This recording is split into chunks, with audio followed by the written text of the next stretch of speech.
Why an economic downturn is an opportunity to increase profitability. When the economy slows down, most businesses focus on survival, cutting costs, scaling back, and hoping to weather the storm. But what if I told you that downturns are actually an opportunity to grow your margins? Today, I'll walk you through actionable strategies that not only help you survive a downturn, but can also turn it into a chance to increase profitability. By the end of this video, you'll have practical examples drawn from my experience working with businesses across industries that will help you make smarter decisions and take your margins to the next level. I'm Vincent Gressieker. Welcome to my channel, where I explain important business levers so you can grow, optimize, and transform your business or your client's business successfully. I draw upon over 20 years of experience in management consulting as an entrepreneur and as an independent business advisor. Let's get started. Number 1, audit your cost to serve. The first step to growing your margins in a downturn is to audit your cost to serve. What does that mean? Many companies don't fully understand the costs involved in serving each customer or delivering each product. Without this knowledge, it's easy to underestimate the true cost of doing business and leave money on the table. Take the example of a renewable energy company I worked for. They were struggling with profitability, and there was a belief that by growing revenue, eventually all problems would be solved. However, the real issue was that they didn't have visibility into the cost of each installation, and 2, when revenue growth started to slow, the lack of profitability became a critical issue very quickly. We work closely within the operations team to break down the material and labor costs associated with each installation. This allowed us to calculate the exact cost to serve and, more importantly, have a basis on which to identify which customers or projects were unprofitable and why. But despite these efforts, it wasn't enough to save the business. So when growth stalled, the unsustainable cost structure was exposed and the company ultimately had to declare bankruptcy. This illustrates that while auditing your cost to serve is crucial, it's not always a quick fix. You need to have a broader strategy for scaling and ensuring that your operations are aligned with your financial goals. So, while auditing cost to serve can identify areas for improvement, it's important to understand that it's only one piece of the puzzle. A deeper, more comprehensive approach is necessary for long-term success. Number 2, optimize spend. Audit Procure-to-Pay. Let's talk about optimizing your Procure-to-Pay process. This is one of the most critical areas where companies can improve efficiency and save money, especially in a downturn. Here we look at not just the process, but also the actual money that is being spent on goods and services. So the basis for analysis is who buys what from whom and how do they buy it? We're talking here about the integration of procurement and finance, more specifically accounts payable. At one of my clients, we identified significant cost savings opportunities through a detailed audit of their procure-to-pay process and procurement spend. We found that the company was spending far more than necessary on IT licenses and other recurring costs. By reviewing their accounts payable data and engaging with department heads, we identified more than 1 million euros in savings by eliminating unused or unnecessary IT licenses. But the key here was to take a pragmatic approach, looking at the data, having open conversations with the departments, and identifying waste.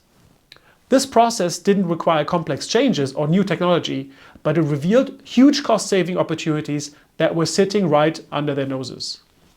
The lesson here is simple. Sometimes the biggest savings come from looking at what you already have and identifying inefficiencies. This can be a quick win, especially in tough times when every penny counts. Number 3, rethink your inventory strategy. So this applies, of course, only to companies who have an inventory of goods that go into the production process. Inventory management is an area where businesses often overlook opportunities for margin improvement. In a downturn, it's essential to rethink your inventory strategy, particularly in industries where demand can fluctuate rapidly. For the renewable energy company, we consistently tracked price developments and adopted a counter-cyclical buying strategy. When prices were down, we bought more aggressively, securing better rates and saving up to 15% on costs. This strategy isn't just about buying more when prices are low, it's about being strategic and disciplined in your purchasing decisions. In a downturn, suppliers may be more willing to renegotiate on price, and if you're in a position to take advantage of that, you can save significantly. At the same time, it's important to balance your inventory levels to avoid overstocking. Too much inventory ties up cash, and too little can lead to stockouts and lost sales. By managing this balance, you can ensure you're not leaving money on the table. So, whether it's negotiating better prices or strategically managing stock levels, a well-thought-out inventory strategy can have a big impact on your margins during a downturn. Number 4, invest in process integration. The final strategy I want to cover today is investing in process integration. This is often the most overlooked area, but it can have the biggest impact on your margins long term. Many companies think that setting departmental and individual targets is enough. But the real key to sustainable success is setting efficiency goals across departments and aligning them towards a common objective. This is especially important in a downturn when stress levels are high and there is a risk that departments will become more siloed. I worked with an aerospace client where operations and finance were operating in a complex corporate structure with limited opportunities and incentives for deep collaboration. This disconnection led to inefficiencies and missed opportunities for savings. By integrating their processes and aligning their goals, we identified over 2 million euros in annual cost savings in just one of the process steps along the procure-to-pay end-to-end process. The challenge wasn't just in the technical changes. It was in aligning the teams and getting them to work towards a common goal. This is where process integration really pays off. When departments are incentivized to work together, you can unlock efficiencies that would otherwise remain hidden. This is why setting cross-functional efficiency goals is so crucial. In a downturn, it's more important than ever to align efforts across departments. Incentivizing collaboration and creating shared goals ensures that everyone is working toward the same outcome, driving the business forward even in tough times. As a conclusion, let's recap. Number 1, audit your cost to serve to uncover hidden inefficiencies, lack of control, and improve pricing strategies. While this is essential, it's not enough on its own. Growth and scalability need to be part of the equation. Number 2, optimize procure-to-pay to reduce costs and improve supplier relationships. Even small changes can lead to huge savings.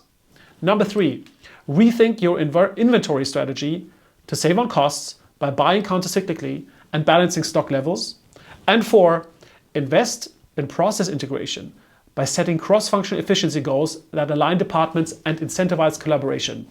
Oftentimes, I and the people I work with identify huge opportunities for growth and extra efficiencies by looking at elements that are obsolete and are not longer serving the company. These 4 strategies aren't just about surviving a downturn, they're about building resilience, unlocking hidden efficiencies, and positioning your business for long-term growth. If you found this helpful, follow me for more insights, subscribe to my channel, and share this video with someone who might benefit from it. I will dive deeper into these topics in the future. I'm Vincent Gressieker, thanks for watching, and I'll see you in the next video.